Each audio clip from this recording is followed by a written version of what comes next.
Sa isang paaralan kung saan hindi lang libre ang mangarap, kundi libre maging ang mga instrumento upang matupad ang minimithi. Ang uniforme, mga libro, pantawid gutom sa tanghalian, maging ang serbisyo ng pagkatuto ay ilan lamang sa mga ito. Lahat walang binabayaran. Ang gagawin, mag-aaral na lamang. Sapat ito para sa isang mag-aaral na nais kahit papaano ay mabago ang kapalaran. Dito sa Apalit, Pampanga, nakilala ko si AJ. Di niya tunay na pangalan. Isang kolehiyala. Tila siya isang sundalo na nalayo sa pamilya para sa isang misyon na inaasahan ng lipunan na makamit niya. Merong nag-i-introduce sa akin sa LB na teacher dito. Sabi niya, kung wala kang pampaaral, try mo sa LB. Kung wala pampaaral yung parents ko sa akin, try mo mag-L lang. Alam ko, ang broadcasting, puro lang, radio broad, TV broad, ganyan. Pero, Sa maliit na dorm nakakasya ang 6 na katao. Tumutuloy si AJ. Ito lamang ang nakayanan para sa pang-isang buwanan na budget na inalaan ng pamilya niya para sa kanya. ito naman kami minsan nag-aaral. Ayan, magulo yung gamit kasi maraming gamit. Nag-aaral din sila kanina. Kapag sa dorm, bali 5 po kami. Si Monique, si Marian, si Anggit, ako, tas yung isang si... Nasa 2 taon na ng kolehiyo si AJ. Ngunit naging masalimuot ang unang mga buwan niya sa lugar na unang beses na palang nasilayat.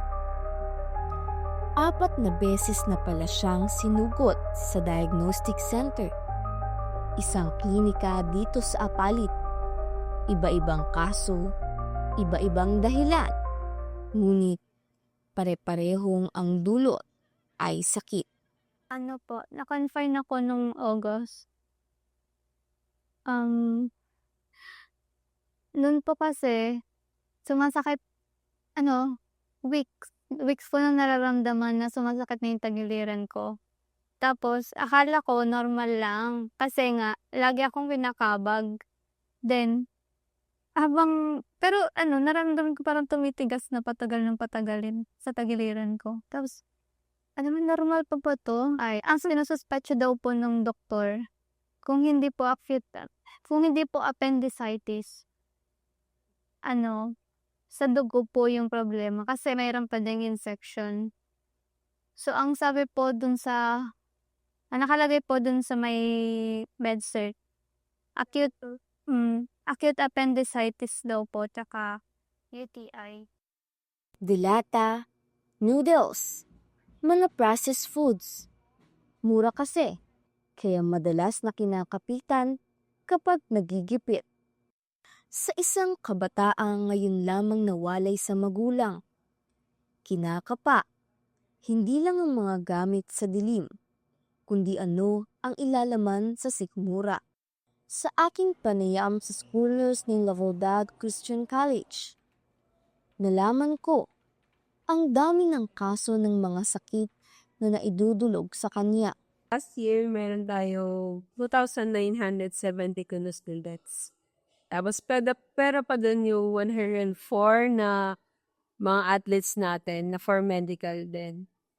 Pati sila kinikater din natin. Tsaka yung for regional press conference, kasama din sila. So, nasa din yung mga consultation, 3,000 plus. Actually, kapag puyat sila, masakit yung ulo. More mga last cleaning. Tapos, umot sipon, ganyan. And then, lagnat.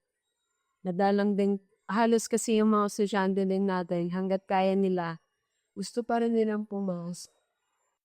Inilatag rin ni Ma'am Lucky Villanueva, Prefect of the Student Affairs and Services, ang mga programa at hakbang sa paaralang kinapasukan ni AJ. Yan, sinisapota ng mga tatay, yung Meatless Monday natin.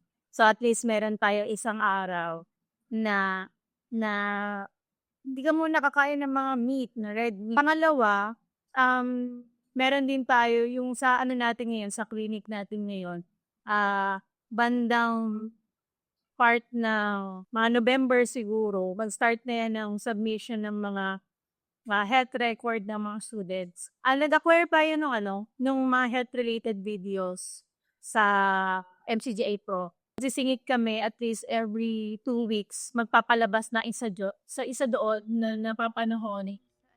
Ibinahagi ni AJ na 500 lamang ang pinagkakasya niya sa isang buwan noong unang taon sa kolehiyo. Kulang pa ito sa mga gastusin niya sa araw-araw. Awanay. Ito. Para din sa UTI. Isang araw nakakain ako isang beses. Lalo na pag walang pasok. Pero pag may pasok kasi, may free lunch tayo. Yun yung parang naging pagkain ko lang sa isang araw. Dati.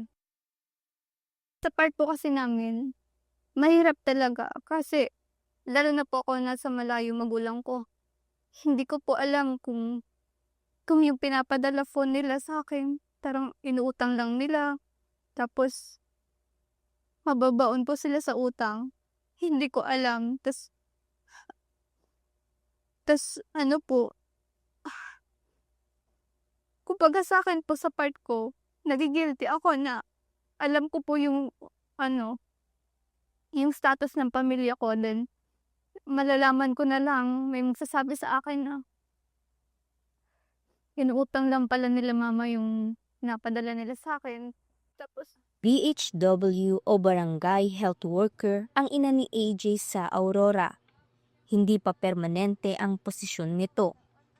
Ang ama niya naman, nagko-construction worker, ngunit di rin palaging may kita.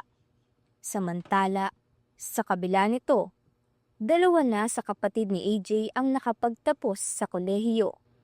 Ang ate niya, isang guro. Ang kuya niya naman, kakatapos lang din sa kolehiyo sa kursong Civil Engineering. ngayon naman, lumipat kasi ako, mas lumuwag. 1K, 1.5 to 1.8 yung range ng binabayaran ko. Then sa allowance naman, since medyo lumuwag na, ayun, minsan 1K to 1.5 na din allowance ko a month. Napagkakasya naman, awat tulong. Magdadalawang taon na si AJ dito sa Apalit, Pampanga. Aakalain, sanay na sa hirap ng buhay estudyante.